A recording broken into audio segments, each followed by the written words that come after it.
A knight famously known as Waukeen enters this cave very cautiously. He looks around, trying to get situated, trying to figure out what is this place I'm walking into? How dangerous is this? As he enters the cave, he sees very dim lights going down this corridor. As he looks down at all of these lights, he barely can make out anything. As he goes in a little bit further, trying to get situated, trying to be aware of what's around him, the only real light is coming from behind him, casting the shadow of him into the cave. But outside of that, like very dim lights scattered throughout. Can't make out anything. Now as Waukeen walks in, he sees these dim lights. He sees these bodies on the ground, and not all of them are skeletons. Some of these are recent. Some of these are someone who's died maybe the day before. You know, he doesn't know. But we see from old to fresher, all of these bodies scattered throughout. And they line the hall as they go. Now he can walk. It's not so much that he can't take a step, but it's a lot.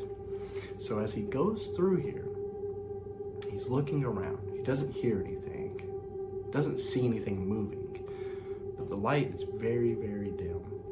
He just came from the bright outside. Very hard for him to see. His eyes are trying to adjust. He goes down this hallway slowly, looking around, looking at every little crevice, making sure nothing's inside, nothing's over here, nothing's over there. And he gets closer and closer to this darkness, to where the light doesn't really reach as far. And as he gets closer to this point, he starts to wonder what happened to all of them, right? He was already thinking it, but now he's like, oh man, I'm pretty far in here. There's still nothing going on. Nobody's attacked me. What is this? As he enters this narrow area, he realizes, man, it's getting a little tight in here. Got to figure out, what am I supposed to do if something happens, right? He's always thinking ahead. He's always thinking about the what ifs. And maybe this is what makes him so good at what he does. Such a strong knight that's so renowned. So he goes in with all of these things in mind, and then suddenly he steps on this stone and he hears like this mechanical whirring. Then he hears something else, clink, clink. What is this? He readies his shield, and about that time, arrows fire from across the hall. Luckily, his reaction times are very, very fast, and he was able to deflect the arrows and block the arrows with his shield. So then he realizes this is a trap. He doesn't know what else is coming. He doesn't know how dangerous it's going to be. So he takes off running. Maybe not the best idea. He runs through this narrow area where it's so dark he can barely see. His eyes are starting to be able to see around him, but they're not fully in effect yet. He runs down this corridor, and about that time, he realizes there's a dark spot, and he doesn't know what's in this area, right, where it's so dark. It's already dark, but this is like a blackness in there. And he jumps over this dark spot, but as he jumps, he let go of his shield on accident, and the shield falls, and he notices he doesn't hear anything for a second, and then thud, thud, thud. He lands on the other side of the dark spot. And now he has his sword up, he looks around trying to get his wits, and he's like, okay, there's nothing else here. I'm okay for a second. So he turns around and goes back to where this dark spot is, and he realizes that dark spot is actually a pit. Now, a pit, when he looks down, has, of course, spikes, and these spikes are sticking up, and he sees bodies inside of there, old and new, and he sees his shield laying down there, wishing he had a shield, wish he had a way to get down there, but it's at least 10 feet down, and he knows there's no other way up there. He didn't bring any rope, so he doesn't have any way to get back out if he were to go down there. Not that he wants to, because there's spikes. So he says, okay, forget about it. He turns around, he starts heading down, continuing down this corridor. Well, as he continues down this corridor, he hears this hollow knocking noise, and he's trying to figure out what exactly would be making this noise.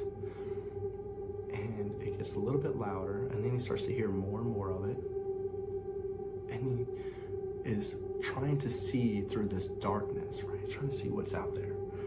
And then one of the faintly glowing torches that's up ahead of him reveals the face of someone. So he readies his sword.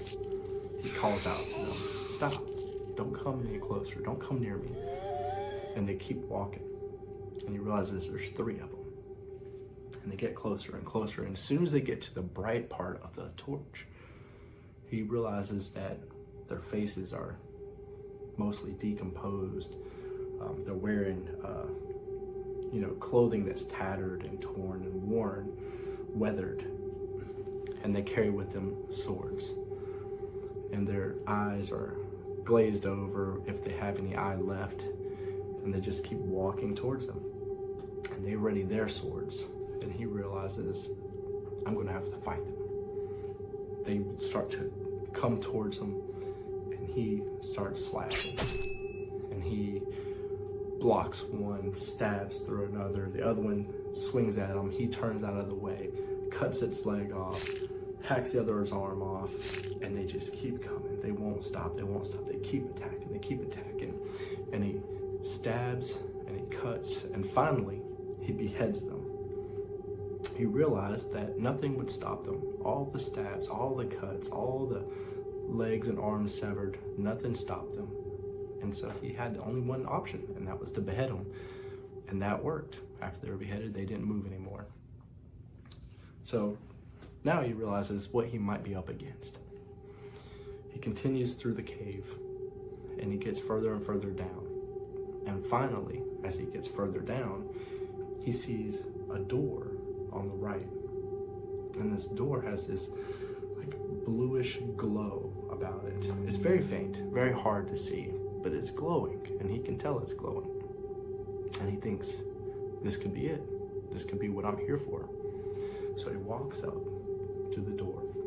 When he gets there, he grabs the handle and he tries to turn it. At first it gave him resistance, but then he noticed it started to have like this gold shimmering effect. It started glowing a little bit around his hand. And after a second or two, almost like an explosion of gold showering rises up out of the lock, out of the handle, and it just showers down and dissipates. And then the door just opens. He opens the door and he goes in.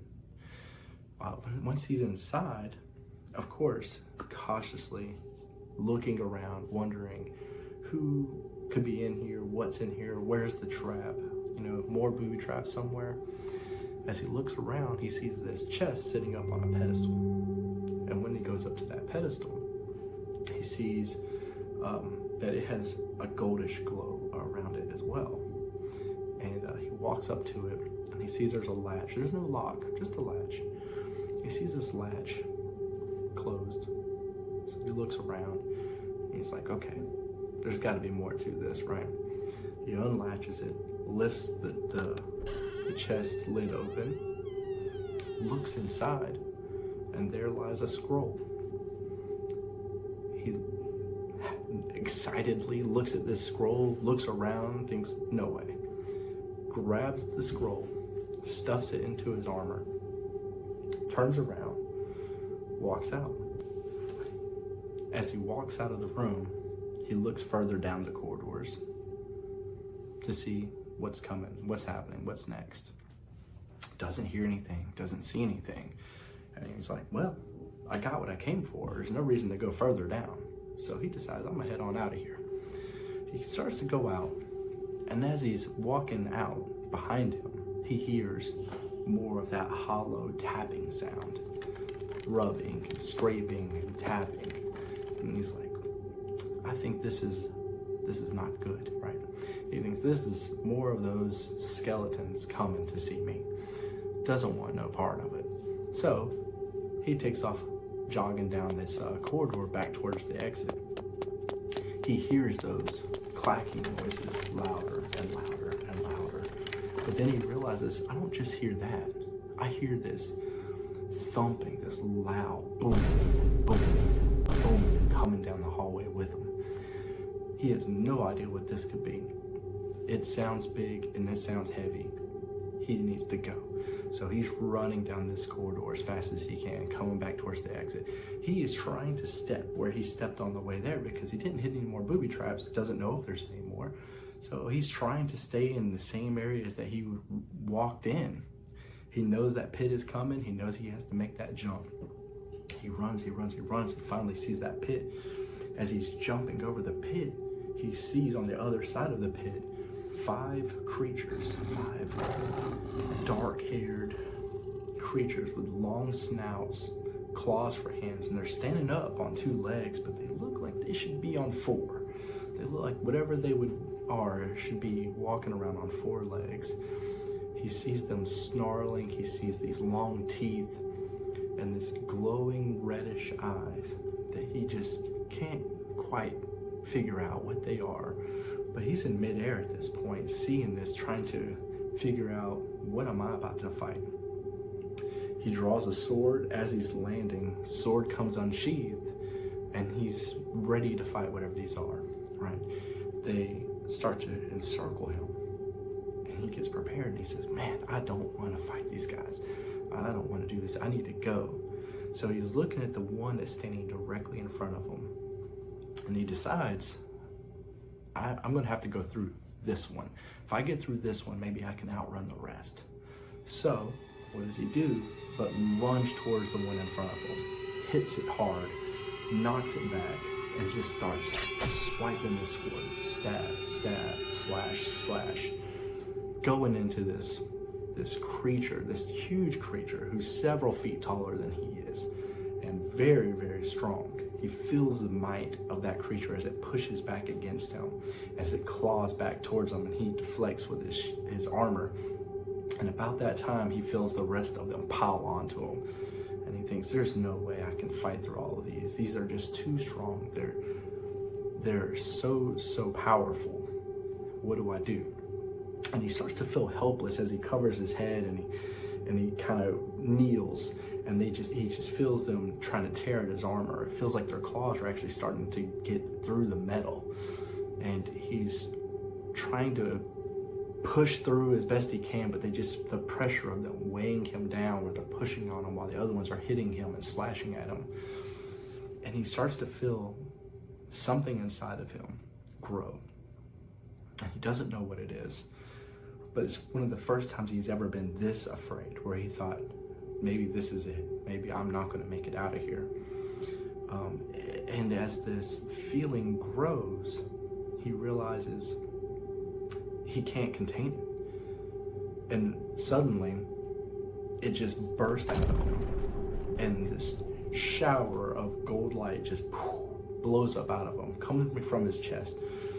Everything around him blows back, everything on the ground, everything standing, whether it was bones from the deceased or it was these creatures that were standing all over him. He knocks them all back, and when he knocks them all back, they hit the walls. Some of the creatures didn't explode when they hit the wall, but they got crushed pretty hard.